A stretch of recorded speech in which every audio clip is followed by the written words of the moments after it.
Le premier juge à passer par là, c'est un... Cheval. C'est un cheval. Non. Et est-ce que le lièvre, il a bien fait de faire confiance au chasseur? Non. Non plus.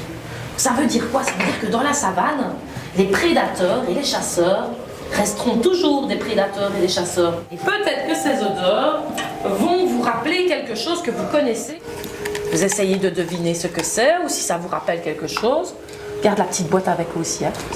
La cannelle. Bien vu. Dis, t'es trop fort. Et nous, les Indiens qu'on a choisis, ils habitent tous autour des grands lacs. Des grands lacs qui sont tout près du Canada. Et il y a des tribus, plusieurs tribus qui habitent par là. Alors comme je vous ai dit, les Indiens c'est des chasseurs, donc c'est normal qu'on ait autant de peaux d'animaux ici, parce que c'est avec ces peaux d'animaux qu'ils fabriquent aussi leurs habits. D'accord? Leurs habits, ils chassent avec des flèches, ils récupèrent aussi les os, les cornes, pour faire des décorations ou des objets magiques. Vous avez reconnu un paysage de montagne. Ce paysage de montagne, on l'appelle la cordillère des Andes. C'est aussi en Amérique, mais c'est en Amérique du Sud. Ça, ce sont des bergères. Ils ne gardent pas des moutons là-bas, mais tu me l'as dit tout à l'heure.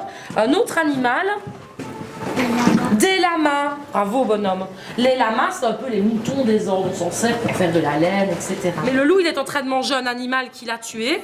Et le condor, il ne tue pas des animaux, mais il mange les restes des autres. Le renard dévale toute la montagne et son ventre énorme, plein de nourriture, explose sur les rochers. Tout ce qu'il avait mangé se répand sur le sol. Nous sommes ici, dans une région du monde très lointaine de chez nous, c'est ce qu'on appelle l'Océanie, et plus précisément la Polynésie. Regardez un petit peu la carte derrière vous.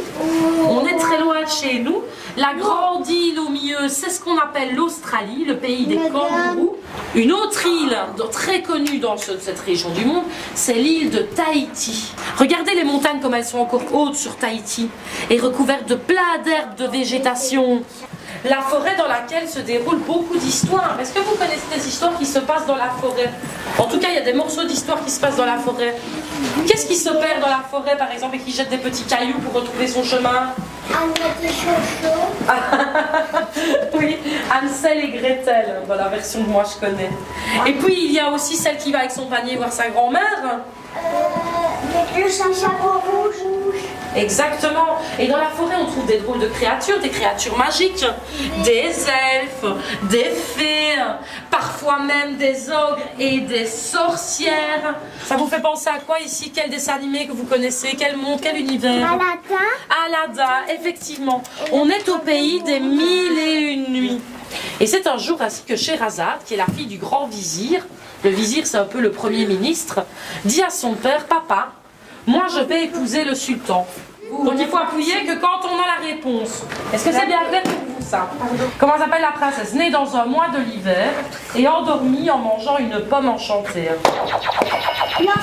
Très bien, je n'ai même pas eu besoin de proposer les réponses qu'elle le savait. 3 frères décident de se construire chacun une maison.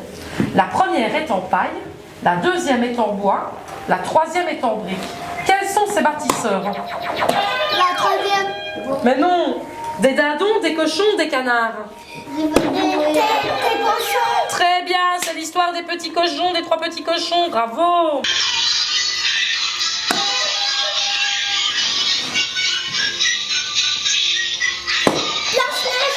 Bon, bah, je te retire le point parce que tu as attendu trop longtemps, elle savait Blanche-Neige.